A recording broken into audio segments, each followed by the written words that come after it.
women, there can be dangerous side effects. And in the past, many mums-to-be have taken it completely unaware of the mental and physical damage it was doing to their unborn children. In this programme, we reveal that the authorities were fully aware of the dangers the drug presented, but deliberately chose not to inform pregnant patients. And we present new evidence that tragically suggests that the drug's harmful effects can be transmitted through generations of the same family. Tara Welsh has this exclusive report. Deformed, disabled, damaged. Thousands of babies around the world genetically harmed in the womb by one drug. She can't go to the toilet, she can't walk, she can't talk. We bring to light the records that show the government knew the drug causes birth defects, yet chose to hide the truth from expectant mothers. My mum shouldn't have had to have the children that were affected if she knew that we were going to have these conditions. Now, new scientific research warns sodium valproate's toxic legacy could be eternal, harming generation after generation.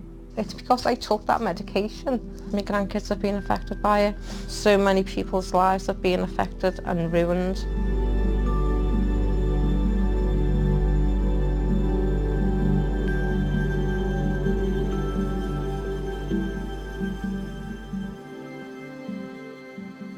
Well, this is all her fit medicine. This one here, I have to give her 3 times a day. This one twice a day, and this one twice a day. Every morning, first thing, Karen carefully measures out the exact amount of medicine needed to keep her daughter alive, to save her from falling into a fatal coma. Bridget got hiccups! You're going to swallow it. I know, it's horrible. You got to swallow it though. Bridget is 19. She still plays with some of the toys she had as a baby. This is the photo album I done for Bridget when we came home. Pictures of her in a cart with her toys around because she could only just lay there still with her head to the side. Bridget was born with a catastrophic array of medical ailments, including brain damage and spina bifida. She's paralysed from the waist down. Even her bowels aren't fully formed. She can't go to the toilet, she can't walk, she can't talk. She can't think for herself. I do all Bridget's overall care. I think for Bridget, I talk for Bridget, I walk for Bridget, I live for Bridget. When Karen was pregnant with Bridget, she was prescribed a high dosage of the drug sodium valproate. She has epilepsy, and the pills were meant to control the seizures. But the powerful chemicals that protected her health damaged her daughter's. I pop these tablets into my system, and what happens? 6 months down the line, I'm under antenatal treatment, and then they turn around and look at me, look at the screen, and turn around and say to me, what do you want to do? You want to have an abortion, you're carrying a spina bifida baby. Like Bridget, around 20,000 children in the UK and thousands of others around the world are believed to have fetal valproate syndrome after being exposed to the powerful drug valproic acid in the womb. Some of the children are so severely harmed they'll never develop beyond the mental capabilities of a toddler. Others may appear fine but will struggle with cognitive and physical disabilities throughout their lives. We know from our research that children who are exposed to sodium valproate can be affected physically, they can be affected mentally, and they can be affected psychologically. These children have an increased risk of clefting, cleft palate, and these children are more prone to spina bifida or neural tube defect. We also know that there's an increased risk of congenital heart disease and occasionally an increased risk of kidney abnormalities. Concentrate. At her school in Essex, 7-year-old Beau attends special PE classes to improve her motor skills and her ability to interact with others. Right, let's try and get her on straight. That's a good girl. 3, 4, 5. That's enough? Perfect. I've never worked with a child with fetal valproate syndrome before. Bo finds a lot of things challenging. She's actually got a diagnosis of ADHD. She also, we feel, has got problems with her coordination, so that's being looked into in terms of possible dyspraxia. Can you try with your other hand and your other foot? At school, Bo needs special different treatment to the other kids. But at home, she's just one of 3 sisters all struggling with health problems caused by fetal valproate syndrome. I don't know if it was like denial, but I didn't, when you see your children every day, you don't see them as being different, they're just your children. And for someone to say, oh, there's something wrong with your child, you think, no, they're fine, they're perfect. But obviously there is issues, and obviously they need extra help. You know, it's hard. Their eldest daughter, 16-year-old Devon, needs to be constantly watched over. She suffers from reflex syncope, a condition which can restrict blood supply to the brain. I think I'm a bit slower than other children. I'm slower in writing than others. I get extra time when I do exams because it takes me a long time to understand what the question means. Devon's younger sister, 11-year-old Sienna, is the sibling most affected by the syndrome, leaving her with mental and physical impairments. It affects me, so then I get really stressed out. I either start making just loads of noises, or I just start screaming, screaming or crying, because then it's just too much for me. She has accidents. It's not every single night she has an accident, but there's some kind of leakage every day. She's got this condition because of the medication that I was taking whilst I was pregnant with her. She's incontinent and she soils as well. This is something that will go on with her for the rest of her life. As a remedy for her epilepsy, Leanne has always been prescribed sodium valproate. Yet both she and her husband say they were never fully warned that taking the drug whilst pregnant could damage their children. We wasn't told, no way, shape or form, that this would happen to us. There was no guidelines, there was no information, there was nothing. This is a drug that is being prescribed from a doctor, and this is what happened. We're the ones living with the consequences. Since the anti-epilepsy drug was launched in the 1960s under various brand names, it's estimated that tens of thousands of women around the world have taken it during their pregnancies, unaware of the dangers. Karen is one of them. I didn't think my child was going to be like how she is today. If I had known when Bridgie was inside me, if I had known now what I knew back then, I wouldn't have had my child. Emma and Janet also took sodium valproate during their pregnancies. They say they weren't aware of any warnings and were given no indication of the danger by their doctors. He didn't even tell me really to an effect that I had epilepsy to start with. When I got my first prescription, there was no warnings in the boxes at that point. I mean, we're talking 83, 84. So there was nothing for me at all.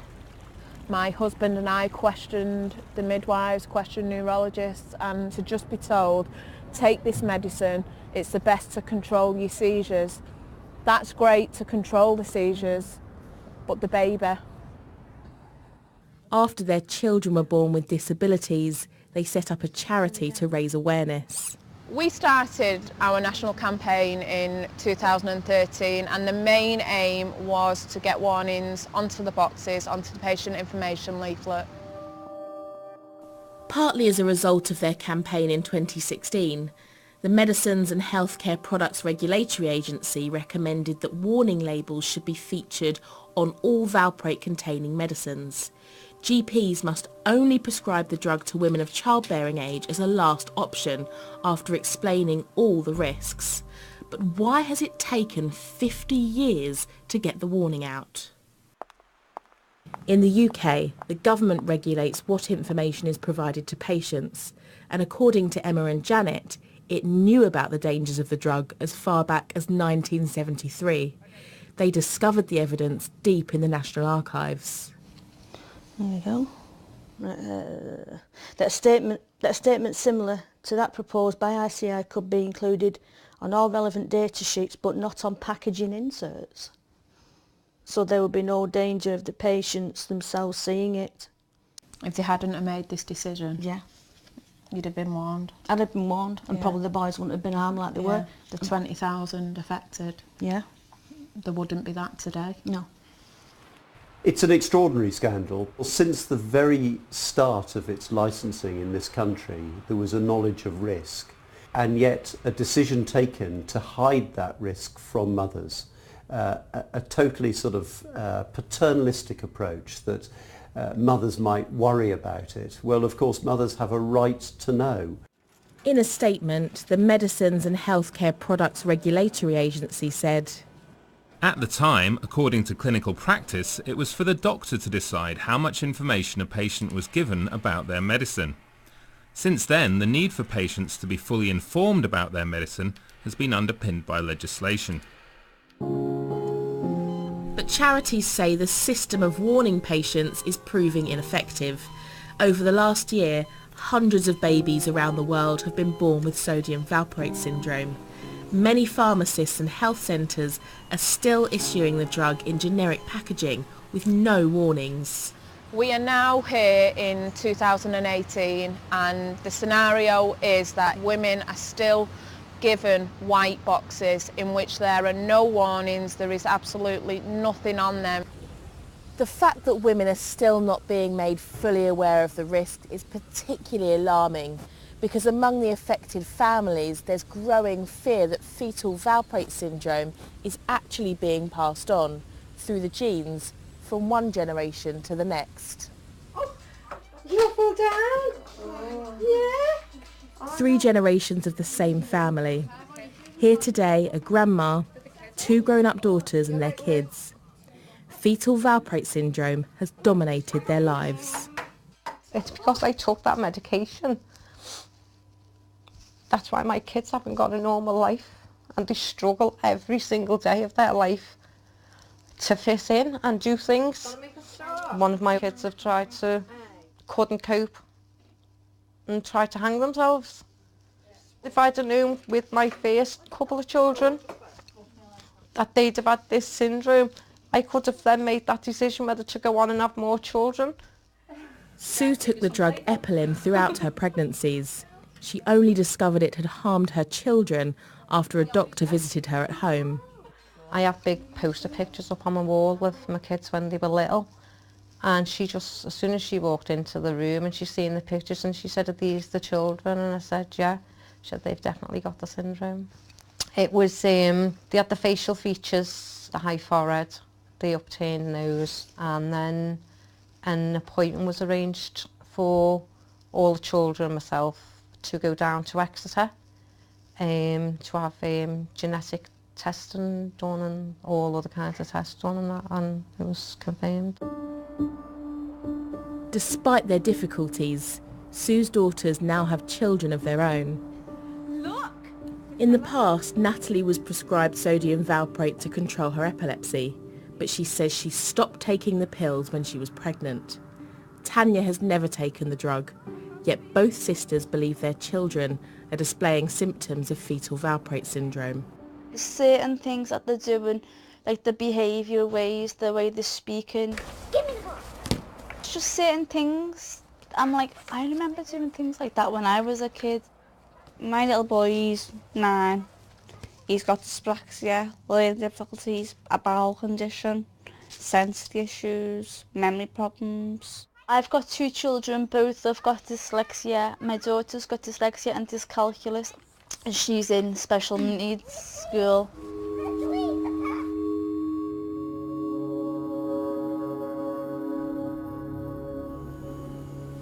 Whilst researching this film, we spoke to several families who suspect that sodium valproate is somehow not just harming their children, but their grandchildren too.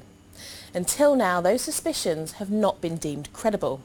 but we've obtained the results of a major scientific project in South Korea, which actually supports the idea that the drug can harm successive generations. Chan Young-shing, a professor of pharmacology, is leading the research that uses pregnant mice injected with the compound. What does your research actually prove? They're giving the indication or one of the evidence that this chemical could cause the autism spectrum disorder transgenerationally through degeneration. It can give us some kind of a clue that the same thing is happening to humans. So it's a kind of a warning signal. The experiment indicates that sodium valproate can travel through DNA and afflict successive generations with mental health problems. In the UK, the findings are being carefully considered by the government and have already triggered concern amongst experts on fetal valproate syndrome. Dr. Rebecca Bromley is a leading neuroscientist, and she believes the need for more research in this area is urgent. That was the first bit of evidence that we had in any species that potentially this can be carried on to the next generation.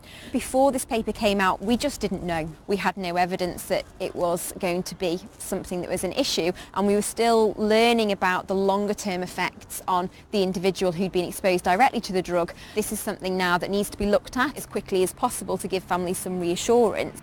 The consequences are incalculable. How extraordinarily distressing this must be for the families affected. The knowledge that this is now within the DNA of that family and potentially transferable from generation to generation. At home in Liverpool, Tanya and Natasha want to get their children formally diagnosed, but like many families, they're struggling to find a doctor who even knows the syndrome exists. I went to the doctor the other day and I asked my doctor a question and I said, can you tell me about, is there a possibility that this could be a part of my facts? My GP turned around and said, sorry, what's facts? And I was like, oh, I have to keep on repeating myself and I shouldn't have to do that. I said, I shouldn't have to be your teacher, and I walked out of the room. I thought, that's not my place to explain to you what facts is. You read my notes. Couples that have come to see me in the southwest of England, some have really struggled to get their GP to refer them. I know that for a fact. I can just stand down next to Mum and we'll try and measure your head. It partly depends on really the first hurdle, if you like, whether their family doctor or GP has some knowledge or awareness of the condition at all. Back in London, Bridget is becoming weaker. The drugs are no longer working. Her brain is brain damaged, so she's only got one part of her brain that works. A neurologist doctor's turned around and said that they can't give her no more medication, no more. She has different kinds of seizures, and now she could die any day. Yes, I love you. Yes. Karen says Bridget isn't expected to survive beyond a few more months and insists that when that fatal moment comes, she must be allowed to die in peace. If she was to stop breathing, she is not to be resuscitated. She is to be rest in peace. No one will bring her back alive. That's what these letters say on this door.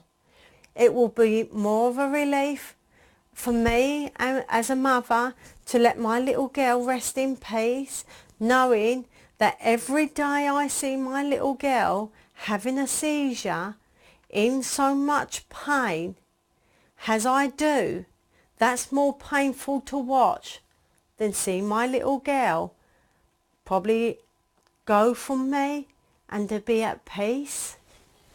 Really? Really? Today, Tanya and Natasha are heading to Liverpool's Walton Health Centre. They want to get their children assessed for fetal valproate syndrome. I'm a little bit anxious to know what's going to happen and what he's going to say. I just think we need to know whether these have got syndrome, because if these have got it and we haven't took the medication, if these have got it, so is it going to get passed down to their children? Is it going to stay in the family for as long as the family carries on? I'd like you to try this next one for me, please. Neuropsychologist Professor Gus Baker is the lead author of the most comprehensive research programme ever conducted into children born to mothers with epilepsy.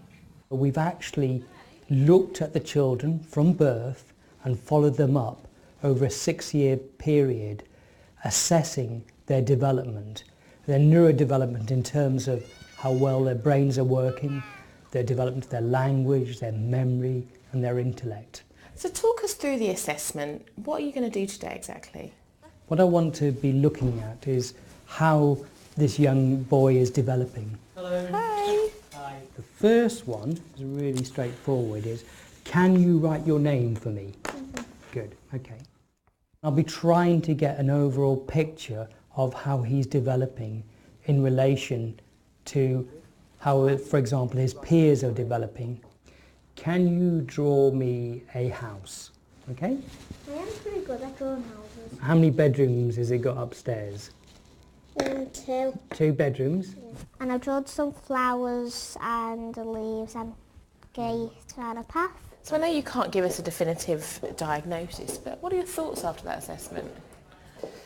Well, obviously it's going to take me a little while to score up the test results, but when I've done that, I'll be looking at his strengths and weaknesses, and I'll be identifying them and trying to map them on to what we understand about sodium valproate and how it affects children. And then I'll probably be in a good position to provide a formulation of what I think has happened to him and what we might be able to do to ameliorate those difficulties that he's clearly having. Even though it could be years before the full extent to which her grandchildren are affected is known, Sue believes the drug she first took nearly 4 decades ago has caused infinite damage to her family's lineage. I do think my grandkids have been affected by it. I've had my worry with my kids growing up. I've got the worry again with my grandkids. How long is it going to go on for?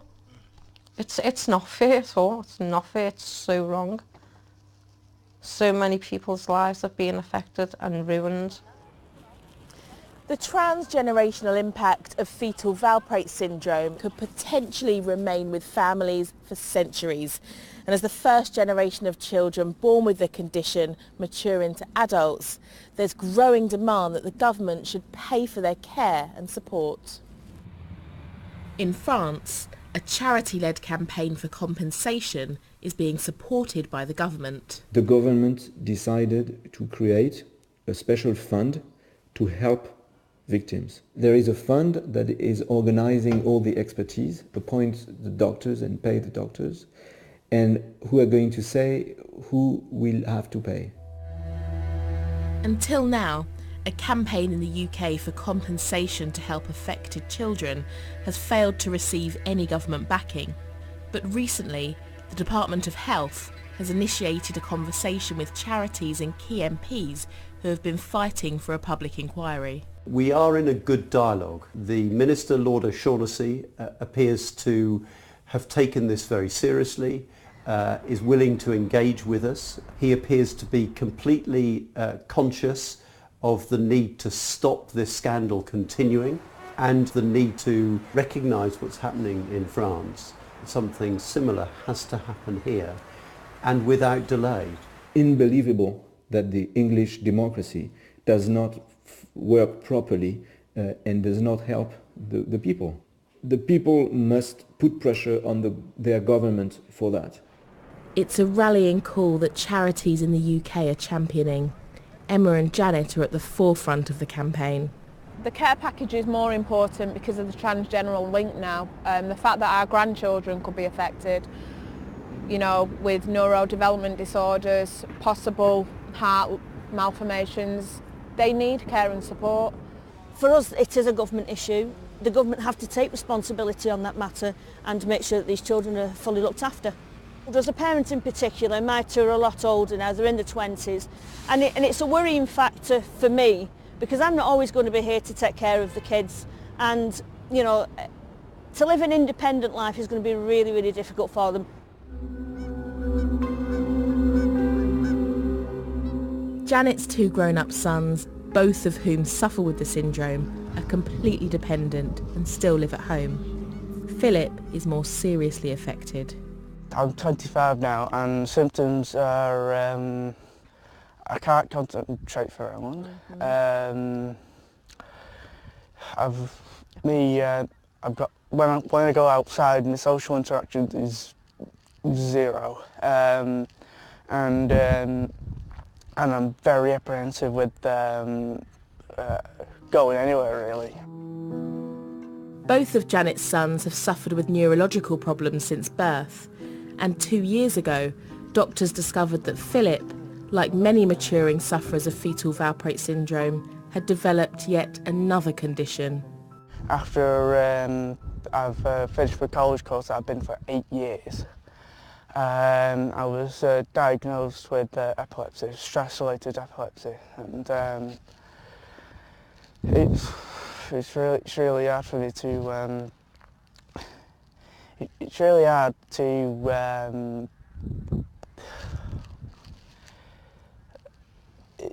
it's hard for me to describe the symptoms, but I know it's really difficult to live with.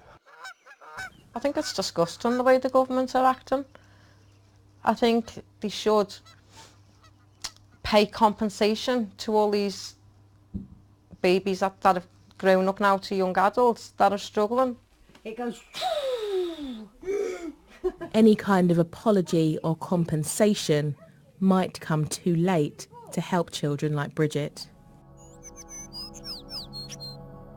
It breaks my heart. I've picked this plot because it's a lovely cemetery. I didn't want to choose a cemetery yet, but because of how my daughter's deteriorating so rapidly, I needed to do it because I won't be able to do it once she does pass away. Mothers shouldn't have to bury their daughter. No mother should do that. My family, we're mourning now and will be the day like I lose my little girl.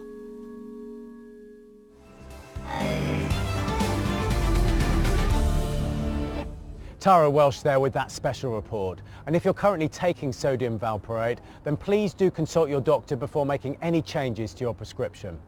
Right, that's just about it for this week's Inside Out. Before we go though, let's have a quick look at what's coming up on next week's show.